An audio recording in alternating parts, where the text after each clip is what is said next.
a 32-year-old come to me. He said, "Doctor, I'm fatigued. I don't know what to do." He's just said 1 week duration. I said, "Only a week?" He said, "Yeah, maybe 2 weeks." He said, "Actually, it's happening from 6 months. I've been here." "And how long are you here?" If you question him further. "Well, I've moved to Bangalore since 6 months." 168 hours in a year people are spending in traffic. I see so many young girls, all in their 20s also, all on their AirPods. They're on either they're watching something or they're on the calls. Their office calls are on the metro itself. They're never free. When you're not free at all, your body is actually exposed to so much of cortisol. And that increases your stress. And cortisol then increases your BP. We have a lot of patients coming to our clinic at Apollo who actually bring us a report. They would have done a health check and then they give us the thing what ChatGPT has given them as a diagnosis. So they just tell us, "Doctor, just treat this." There must be at least one member of your family or you yourself who's complaining constantly about feeling fatigued. You are not that age, but then you feel like you're actually aging. What is happening with our metabolic health? Where are we going wrong? To talk about this on World Health Day, we have with us Dr. Anasuya Shetty, who is internal medicine expert and general physician from Apollo Clinics at Koramangala. We welcome you, doctor. Thank you very much for joining us today. So my first question to all the guests is, what would you have been if not a doctor?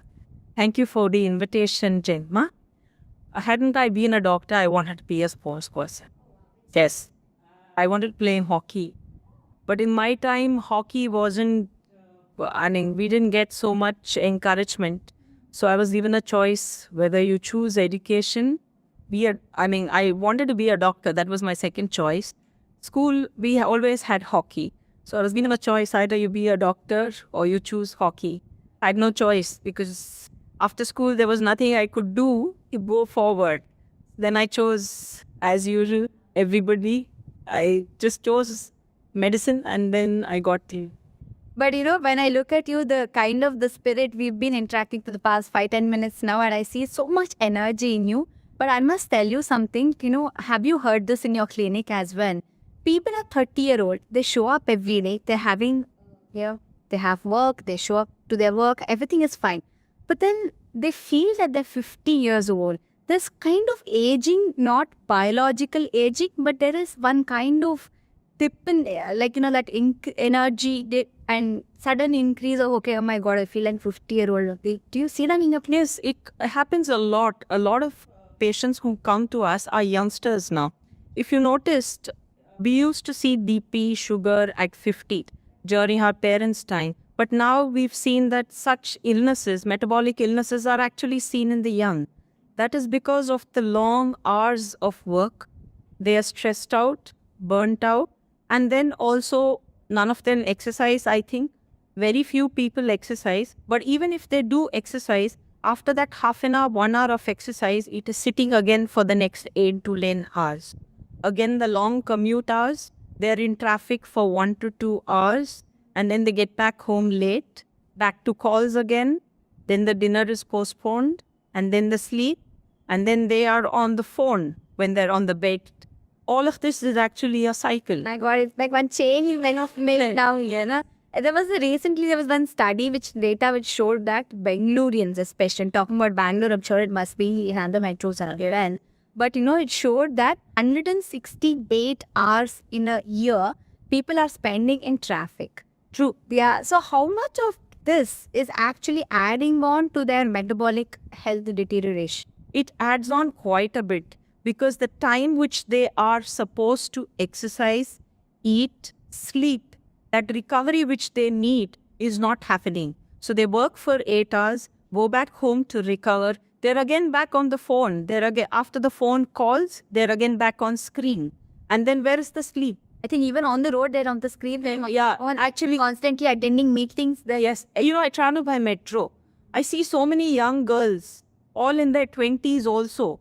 All are in their AirPods. They're on either they're watching something or they're on the calls. Their office calls are on the metro itself. They're never free. When you're not free at all, your body is actually exposed to so much of cortisol.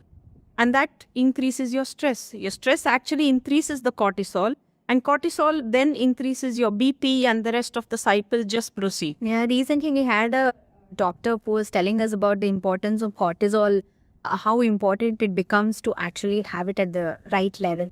So, you're talking about metabolic health. You brought in the word metabolic health, which is rightly, I think, for World Health Day when looking at preventive health, especially. So, metabolic health, I think, is going for a dance everywhere, every young, old, even the children for that matter. So, what are some of the symptoms that you're actually seeing? For instance, when you have acidity or bloating. So we all kind of dismiss it as your daily thing. Okay, I have acidity, go pop a pill and then you find it. And then you do something as you're 15, then you say, it's because I didn't steam last night. You know the reason. But what are some of the symptoms, clinical symptoms that you're seeing because of this?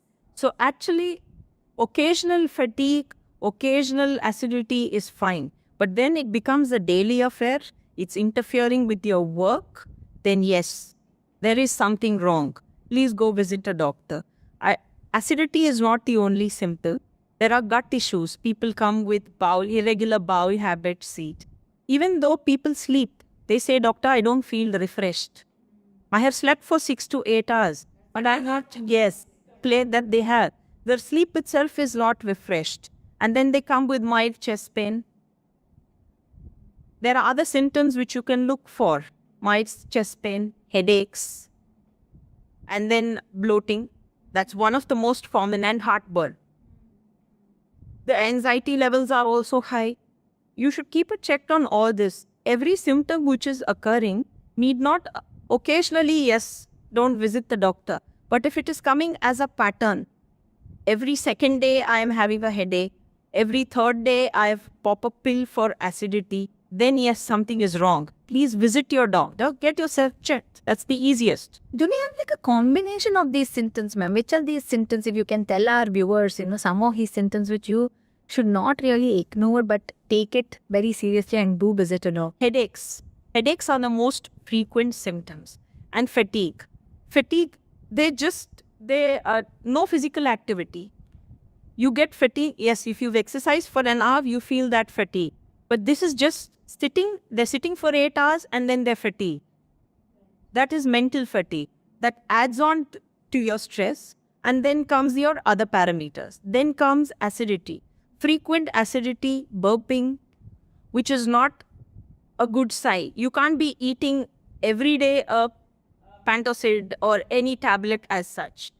Those are the symptoms. Gut issues. Gut issues are the main things which a young adult come. Today, actually, I had an OP, a 32-year-old come to me.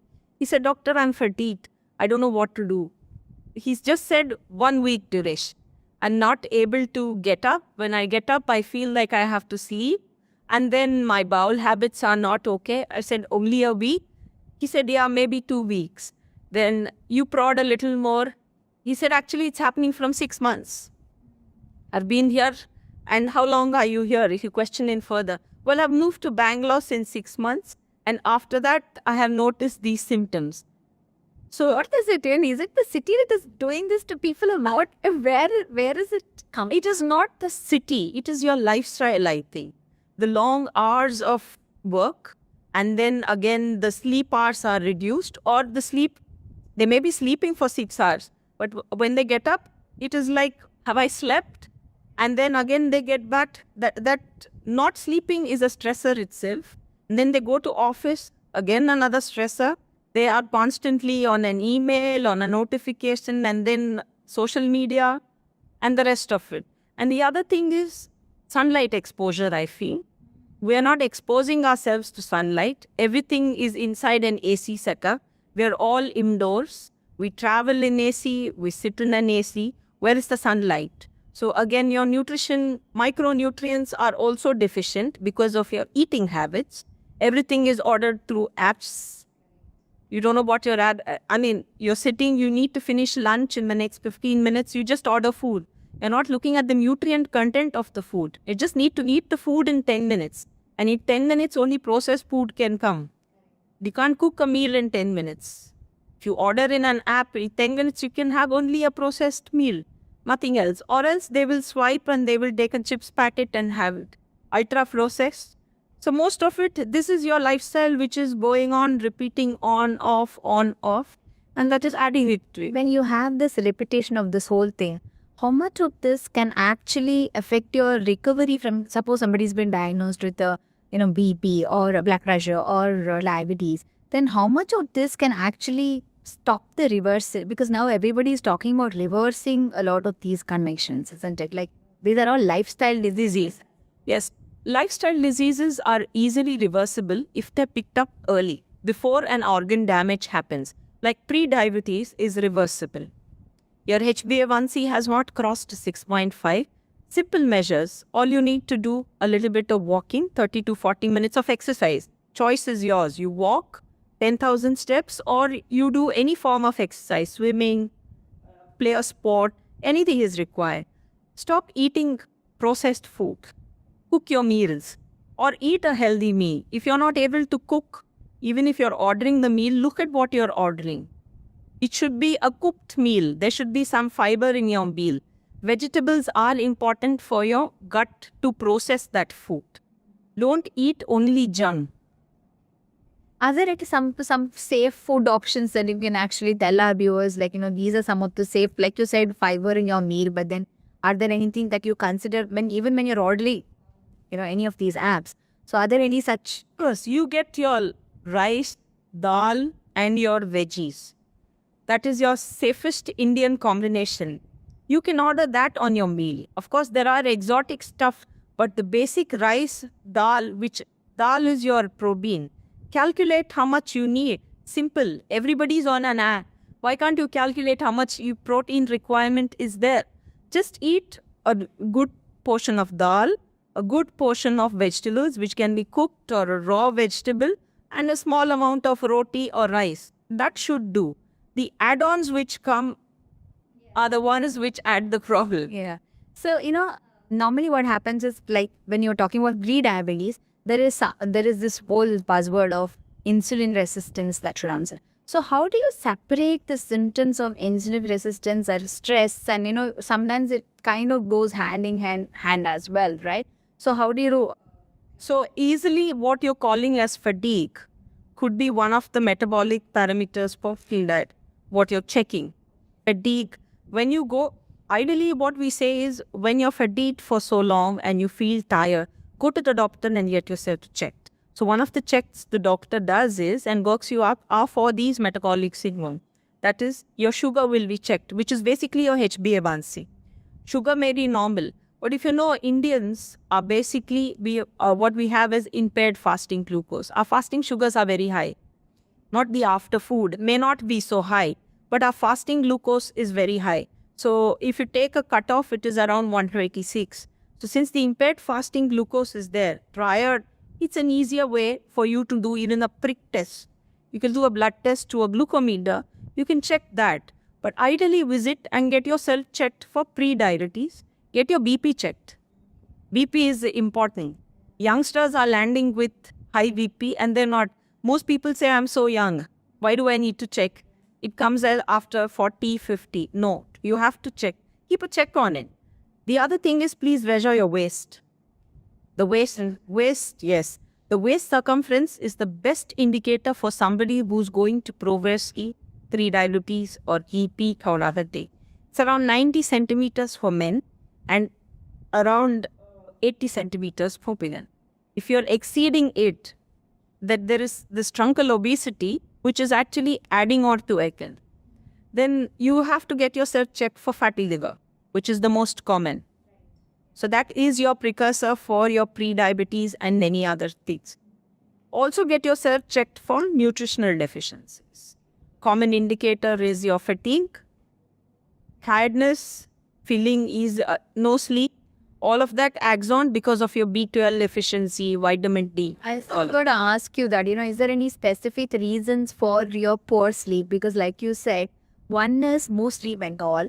The second thing is you sleep, but you don't wake up fresh. So can there be an underlying metabolic disease? Yes. The condition because of this, is there anything?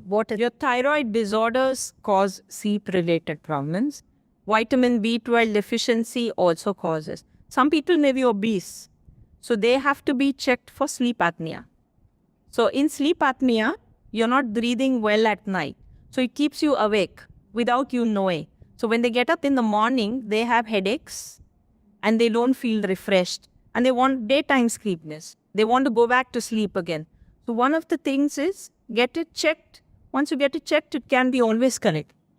So, when you're talking about all of these fatigue and your pre-diabetes, thyroid, all of these metabolic health challenges, normally what happens is, like you said very rightly, whenever somebody is feeling, acidity or burning sensation, they go and take a antacid, and that can happen every single day as well. Even after saying that that's not, it could be that. If somebody is feeling very tired, then maybe they'll drink some energy drink Or a vitamin. or a vitamin tablet, then they say multivitamins, and then they take a supplement and they feel that it's okay. So all of this is kind of self-medication, isn't it? Or these days, ChatGPT, thanks to AI, you have multiple ones. So you just type your symptom and then it say, this. And then they themselves become the doctor and they take pills. And sometimes even they may ask ChatGPT what kind of medications can I take, and they probably will end up doing that as well. How dangerous can this? Very dangerous. We have a lot of patients coming to our clinic at Apollo who actually bring us a report. They would have done a health check and then they give us the thing what ChatGPT has given them as a diagnosis. So they just tell us, doctor, just treat this. Yeah. So doctor, treat this, not the report, what the ChatGPT has said. So we just have a look at it. What else is missed? There's so many things which are missed on it because your symptoms, we have to physically examine the patient. We have to correlate his symptoms with what test he has done. It's not just review your reports and give you just basic medications and just end you. So you may be having gut issues, which may be due to your thyroid or your B12 deficiency. You may be a pre-diabetic, which may be missed. And some of your inflammatory markers may be so high that you need to go in for a further test to check for your heart and other things. All these doesn't happen on ChatGPT. You have to give your symptoms, and based on that, the doctor is going to give you a diagnosis and what is required and what is not required. It is just not writing a prescription of medications. Medications is the last thing. We have to advise you if you have central obesity or you have a fatty liver, there are lifestyle changes which help you to reverse all of that. All that is required is a few steps of walking, modify your diet, and everything comes back to normal. Okay. So, this interesting, is there any case that you have seen that actually delayed diagnosis because of, using an AI to kind of delay the whole thing coming to the... Lots of them. We have, these pre-diabetics. Most of these youngsters come with pre-diabetes. I think around a year ago that was, young gentleman, 32 years old. So he has given his lipid profile and other things. He has done all the tests. The yearly health check he has done, and he has uploaded it on this thing, and it has said nothing is required, and his LDL was more than 1.5 times normal, and there were lots of other risk factors which he has ignored. He said, yeah, I will look after it. The app has helped. Exactly 2 months later, and he may be one of a person, everybody need not land with that. He had a stroke. Young 32-year-old with a stroke. And then landed. He's still on recovery. He's still on physiotherapy, recovery, because even in the heart, it showed some symptoms. There were some changes in the heart. So only the blood workup is not going to check. A simple TMT, treadmill test, or another echo could have picked up something. He just saw the girdle coat, left it, and now 1.5 years later, but he's better. On his way to recovery, there are some residual changes. He's all right, but had that damage been picked up earlier? Had its symptoms? He had symptoms. He had headaches. He had numbness in his fingers. It was showing some symptoms. He ignored the symptoms and just uploaded the thing. I think that's one thing which always teaches, please don't. I think these days, there's so much of, I must say that, it's in a way good that a lot of people are conscious and they do their blood markers. But I think the problem is that the next step after doing your markers, what are you doing with it? And maybe whatever you're doing is not what you should be actually doing, but something else. For all of it, which needs health check with the doctor's prescription. And so, my question is, at Apollo, do you have any of these, like a package where you do like a preventive care, anything of that thing? Yes, we do. We do actually. It's just not that we tell the patient, do a package and come. If patient comes in for a consultation, we assess what is required. Only then we ask them to do those tests. I mean, everything is not required for everyone. Yeah, so like it's not required. If you see some of the health packages they do, there's so many things, they come as a booklet. There's so many things which are not required. And some of the markers come and they don't know what to do. You're stressed seeing only those reports. Those are actually Some of the reports, which are some of the tests that, say, for instance, a 35-year-old or a 30-year-old should actually do, every year, 6 months once, whatever it is, which are some of the tests. get your hemoglobin checked, which comes with a simple CBC. Get your sugars checked, which is vital. Checks for pre-diabetes or diabetes, etc. Your lipid profile, the entire lipid profile. People come with only one total cholesterol. There are 5 other parameters. Do the entire lipid profile. It shows your HDL, which is your good cholesterol and it's protective for your heart. Get your kidney function test and your liver function. These are at least the basic tests which you need to do. If these markers are abnormal, yes, then we ask for a further test.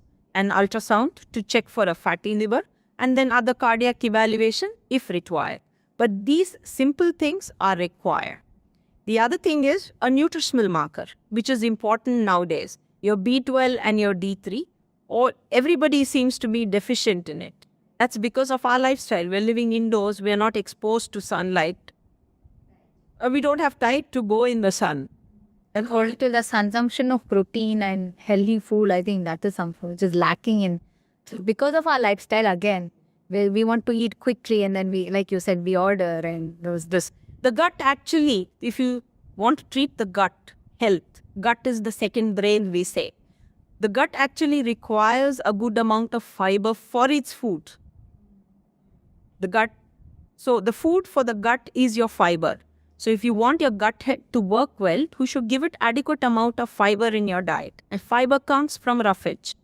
That is your salads, your vegetables and fruits with the skin on. All of them add fiber to your diet. Simple thing.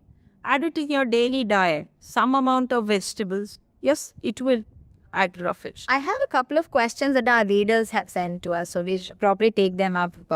So, the one health complaint that Bangalore professions, they normalize too much. They're like, this is normal. And this is because if you look at our generation, older generation, they'll say, sugar heat. Here is the word, at least in Karnataka, it's quite a common word used. So, what is about this normalizing a lot of things? Is that okay? Is that not okay? Normalizing symptoms which occur daily? No, it's not okay. Once in a while is some symptoms, I'm saying. But if you have pre-diabetes, it's not normal. But then people say, my HbA1c is 6.2, yours is 6.3, so it's fine. Right. You understand? And this fear also, if we go to a doctor, they'll give us medication and that we have to take lifelong. No. Medication, doctor is not only for medications. You have to go to a doctor to help you understand what is the problem with your report and also how you can normalize it. Not only through medications, you can make lifestyle changes. Medications are the last thing a doctor prescribes. None of us want to give you medications. But you have to make those changes. If you come to a doctor with a HbA1c of 10 or 11, I can't tell you make lifestyle modifications and come. You land in the ICU of a hospital. Yeah. So that you don't come to a doctor at that stage. When the doctor prescribes you medications, you come at the pre-diabetes stage, get yourself detected early. That's why we say, get a health check done every year. And whatever is abnormal, rectify it and recheck it. That means you're going in the right direction. You don't have to take medications for it. So, one number test, like one test or something, which everyone above 30 should know? HbA1c. Because we are the diabetic population, we have around 130 pre-diabetes in India, 101 million diabetics in India. So I would prescribe HbA1c, a simple test for everybody. Please clean yourself at least once a year. What is worse for metabolic health? Is it late night dinner or no exercise? Both. Both. Please take time out. If you can't get up to exercise, walk at your workplace. After 1 hour of sitting, please get up, walk around your workplace or stretch. The moment you stretch, your calf muscle works. The moment you stand and you walk, the calf muscle has the ability to absorb that sugar which you have taken and nothing has moved. Otherwise, it is all stored in your body as fat. That is why we say, well, walk. The other thing is, please take the staircase. Every workplace, every home in Bangalore has a staircase. Please take the staircase and walk and talk. You're always on the mobile.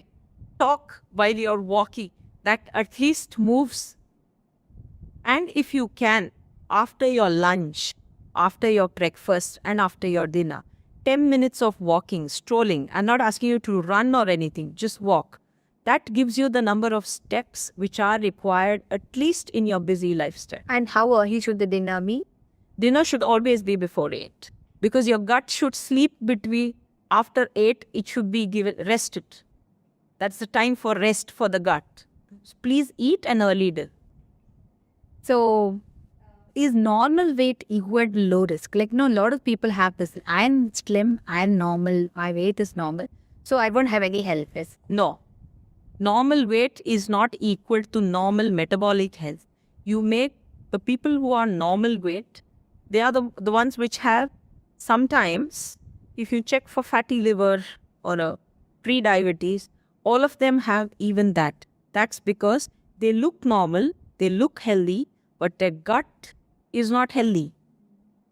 They may be eating late, again, sleep hours, chronic stress, all of that is added to it. So it doesn't mean that my weight looks normal, I look fit, so I don't need to check. Please check. So one symptom people should stop brushing off. Headaches, fatigue. So which gets missed more? And is it burnout or deficiency? What actually gets missed usually? Deficiencies I have seen off late on getting missed out a lot. Which ones? Specifically is your B12 and your D3. Yeah. A lot of B12 deficiencies because of sleep related. We pick it up. Those who come with sleep disorders, extreme tiredness, fatigue. When you check a simple B12 deficiency, supplement it and it's all gone. Even their sleep cycles. Those who sleep early.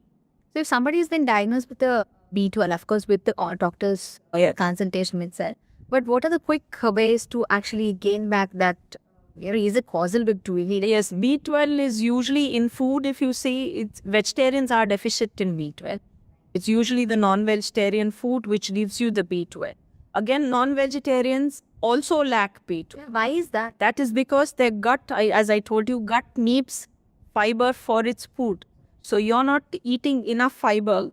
The gut is not giving you your food. So you have to have, with the protein, there is fiber that is needed for absorption. Oh, okay. So one message if you have to every overworked professional here in Bangalore or any other metro city. One, please get yourself checked. Every year, at least once a year. And if there's an abnormality, please visit a doctor for consultation. Second, please walk. Take those steps. There's nothing better than simple walking to walk your way to your better health. Thank you so much, Doctor. It was wonderful speaking to you. I'm sure we've covered most of the very, very important topics that is needed for World Health Day, especially in terms of prevention. We have spoken so much about why it is very important. And I think metabolic health is the key word now, which I think all of us need to take care of. Thank you very much for coming to me. And thank you for having me. Thank you.